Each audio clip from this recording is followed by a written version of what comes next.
Hundreds of thousands of people have lined the streets in Dublin to watch commemorations marking the centenary of the Easter Rising. The failed rebellion against British rule left almost 500 people dead, but is seen as a key stepping stone to the creation of the Republic of Ireland. Our Ireland correspondent Chris Buckler has this report. In 1916, O'Connell Street was at the centre of conflict. 100 years later, it has become the focal point for these commemorations, a place to remember the Rising. Its leaders made Dublin's General Post Office its military headquarters. It was here that they declared a rebellion, a republic, and the end of British rule with these words, the Proclamation. We hereby proclaim the Irish Republic as a sovereign, independent state, and we pledge our lives and the lives of our comrades in arms to the cause of its freedom. Right. Today, people lined the streets of Dublin for a parade that passed some of the sites where there was battle, honouring those who died during 6 days when this city was engulfed in chaos. By the time the revolt was defeated, much of Dublin was destroyed. But just years later, a republic did emerge. In part, that was as a result of the execution of some of the Rising's leaders at Kilmainham Jail. Their deaths made them martyrs. We cherish, 100 years later, the principles and the ideals contained in our proclamation for which they fought. Among those remembering the events of 1916, relatives of those who took part in the Rising. The century since has seen this city change and the birth of an independent nation.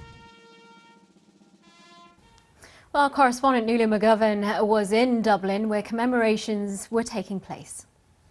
The insurgency, rebellion as it's been called, took place here in the General Post Office, the GPO, 100 years ago. I want to introduce you to my guest, John Connolly, the youngest grandson of James Connolly, one of the signatories, one of the 7 on the proclamation that declared an Irish state, just a few steps away from where we are now. Absolutely. John, tell our viewers a little bit about who your grandfather was and how he changed probably the tide of history actually in Ireland after he was captured. Well, my grandfather was a Commandant General of the Dublin forces here in the GPO, and after he got wounded, he was taken up to Dublin Castle and minded in a field army hospital up there, and then taken to Kilmainham and executed sitting in a chair because he couldn't stand. And this was one of the turning moments in world opinion for the sympathies to go with the rebels and the fighters, whereas a week before they were all being castigated. And with that, it has to be said that moment has been dramatised. It's something that people find incredibly poignant, the death of James Connolly. But what about all the people who came out here today? They say 250,000 people lined the streets, something that your grandfather started. Yes, well, that's something, and thank you very much for all coming out. It was great. And it was a great parade. The army done its duty well and performed admirably as they always do. What's next? They want people to reflect and reimagine. Do you think there's a lot of work to be done to reach the goals of the proclamation? Of course there's a lot of work to be done.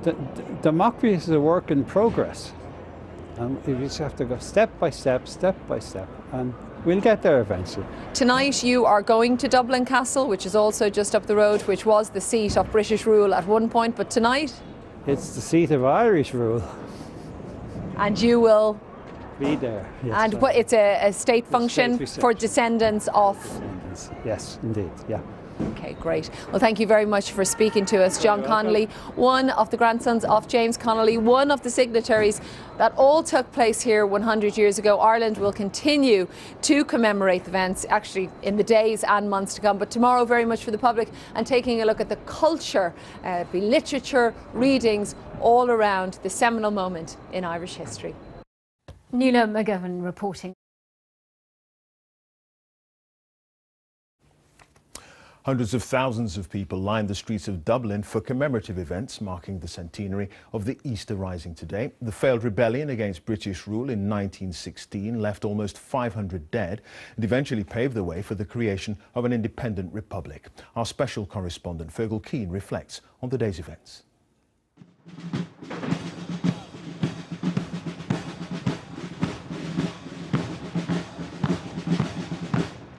A new Ireland looks back with a clear eye. Today there was no sentimental nationalism or revolutionary romanticism, but a modern state remembering the idealism and trauma of its birth. Conscious of our troubled past, to you, O God, we sing a new song, a song of compassion, inclusion and engagement, a song of listening, social justice and respect. Over 6 days, rebels fought against overwhelming odds. Almost 500 people were killed, the majority civilians. The leaders of the rising were executed, those deaths helping to turn public opinion against Britain and in support of a new armed struggle. Over the General Post Office, where the rebels made their stand, the flag lowered in their memory.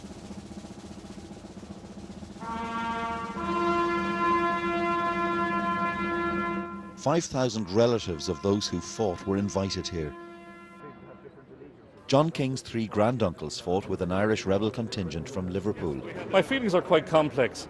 What happened, it certainly wasn't democratic, but on the other hand, they forced something that could have taken another generation to happen. So yes, I do feel grateful for what they achieved and what they did, and I admire their bravery to take on the greatest empire on the planet. 100 years after the Rising, the united Ireland for which the rebels fought hasn't been achieved. But the state which emerged became a stable democracy, culturally self-confident and sure of its place in the global community of nations. It sends its peacekeepers all over the world. There is real national pride here. In Northern Ireland, Unionists remembered a young man who'd fought against the rebels. But here too a sign of changed times. Listen to the language of a senior Unionist politician. From what I've seen of what has happened in Dublin today, I think they have made a huge effort to be inclusive. And I think it is important that we do not stick our fingers in our ears and sing la la la and pretend these things never happened and hope they go away. They happened, they impact on us today, and we have to face up to it. In Dublin, 2 former women presidents stood beside Sinn Féin's Martin McGuinness, applauding Irish soldiers the IRA once denounced as the enemy. Then a 21-gun salute. Volleys ringing across Dublin, in a republic at ease with its past. Fergal Keane, BBC News, Dublin.